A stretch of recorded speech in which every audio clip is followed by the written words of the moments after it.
सितंबर का महीना न केवल फसलों की बुआई के लिए उपयुक्त है, बल्कि इस दौरान आप आने वाले ठंड के सीजन के लिए फसलों की नर्सरी लगाकर शानदार उत्पादन और मुनाफा ले सकते हैं। क्या आप जानना चाहते हैं कि हम सितंबर के महीने में किन किन फसलों की नर्सरी लगा सकते हैं जिससे आप कम समय में बेहतर मुनाफा कमा सकें? तो हम आपको इस वीडियो में उन फसलों की जानकारी देंगे जिनकी नर्सरी आप सितंबर के महीने में लगाकर अच्छी कमाई कर सकते हैं। तो तैयार हो जाइए, क्योंकि ये जानकारी आपके खेती के अनुभव को और भी बेहतर बनाने वाली है। मैं ना सिर्फ आपको उन 5 फसलों की जानकारी दूंगा जिनकी हम नर्सरी लगा सकते हैं, बल्कि मैं आपको साथ में ही यह भी बताऊंगा कि इन फसलों की नर्सरी लगाने के लिए आपको कौन से बीज का चुनाव करना है, और अगर आप 1 एकड़ में अगर आपको इन फसलों की नर्सरी लगाना है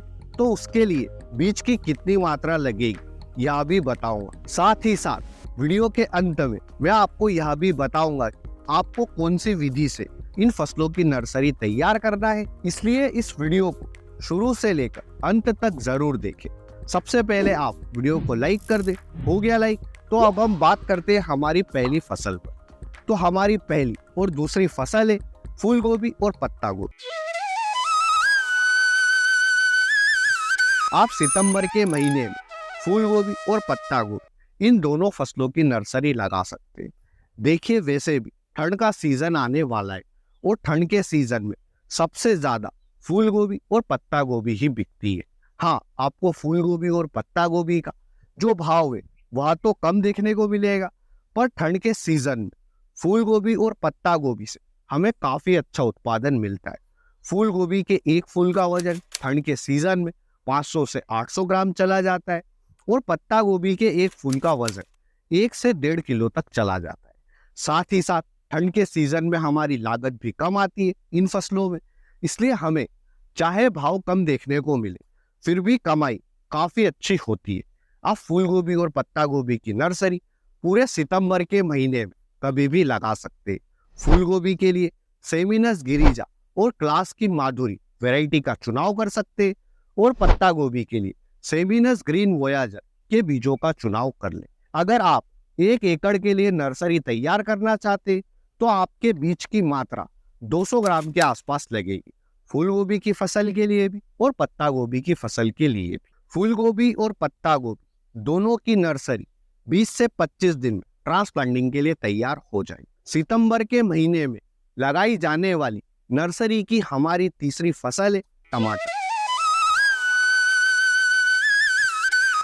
आप टमाटर की नर्सरी सितंबर के महीने में लगा सकते हैं। सिर्फ आपको उन बीजों का चुनाव करना है जो कि ठंड के सीजन के लिए ही बनाए गए हो, जैसे कि आप सीजंता हिमसोना वैरायटी का चुनाव कर सकते हैं, या फिर आप सेमिनस की अभिलाष वैरायटी का भी चुनाव कर सकते हैं। आप टमाटर की नर्सरी सितंबर के पहले सप्ताह में ही लगा दें। क्यों? क्योंकि हमें ठंड गिरने के पहले पहले तक टमाटर की फसल को हमारे खेत में ट्रांसप्लांट करना है। अगर आपके एरिया में अक्टूबर के महीने से ही ठंड गिरने लग जाती है तो आप टमाटर की नर्सरी सितंबर के महीने में मत लगाइए। देखिए, मैं मध्य प्रदेश से हूँ और हमारे एरिया में 15 नवंबर के बाद में थोड़ा बहुत मौसम चेंज होता है। हाँ, अक्टूबर के महीने में तापमान में कमी आती है, पर इतनी नहीं आती कि वह हमारी टमाटर की फसल को नुकसान पहुंचाए। इसलिए मध्य प्रदेश के किसान भाई तो सितंबर के महीने में टमाटर की नर्सरी लगा सकते हैं। मैं खुद टमाटर की नर्सरी सितंबर के महीने में ही लगाऊंगा। मैंने आपको बीज बता दिया है। अब बात कर लेते हैं कि अगर आपको 1 एकड़ टमाटर की नर्सरी लगाना है तो बीज की कितनी मात्रा लगेगी। आपको अगर 1 एकड़ के लिए टमाटर की नर्सरी लगाना है तो बीज की मात्रा 40 से 50 ग्राम लगेगी। आप हिमसोना और सेमिनस अभिलाष इन दोनों वैरायटी में से किसी भी वैरायटी का चुनाव कर सकते हैं। अब टमाटर की नर्सरी भी 25 से 30 दिन में ट्रांसप्लांटिंग के लिए तैयार हो जाती है। नर्सरी आप टमाटर की प्रोट्री के माध्यम से लगा सकते हैं और क्यारियों के माध्यम से भी लगा सकते हैं। इन दोनों ही वीडियो में हमें किस तरह से लगाना है मैं आपको वह भी बताऊंगा, पर बाकी की 2 फसलें जानने के बाद हमारी चौथी फसल है बैंगन।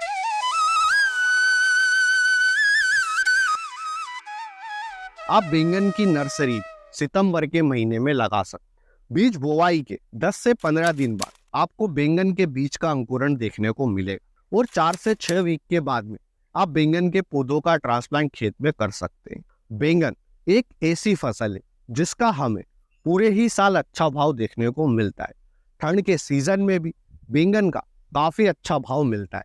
इसलिए अगर आप बैंगन की खेती नहीं करते तो इस बार सितंबर के महीने में बैंगन की नर्सरी लगाइए और ठंड के सीजन में बैंगन की फसल से अच्छा उत्पादन और अच्छी कमाई करिए। हमारी नर्सरी की 5वीं फसल है ब्रोकली।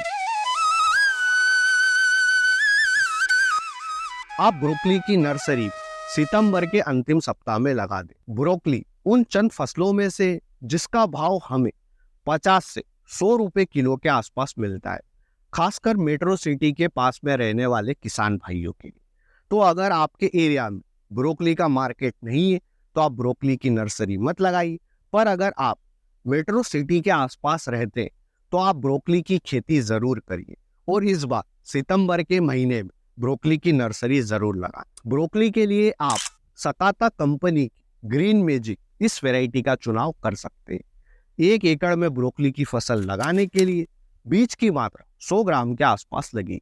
यानी कि आप इस सितंबर के महीने में फूल गोभी, पत्ता गोभी, टमाटर, ब्रोकली और बैंगन इन 5 फसलों की नर्सरी लगा सकते हैं। नर्सरी किस तरह से लगाना है वह देखते हैं। देखिए, आप 2 विधियों से नर्सरी लगा सकते हैं। पहली विधि है प्रो ट्रे और दूसरी है क्यारियों के माध्यम से।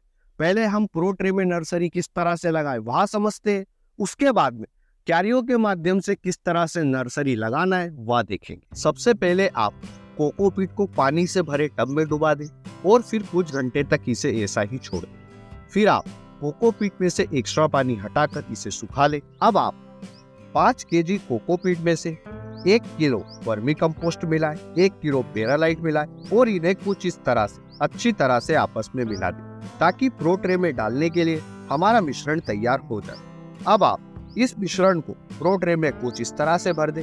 फिर आधा इंच से भी कम होल करके इन होल के बीच में आप के बीज डाल सकते। उसके बाद में आप ऊपर से कोकोपीट का एक मिश्रण डाल दें, जैसा कि आप वीडियो में देख ही सकते हैं।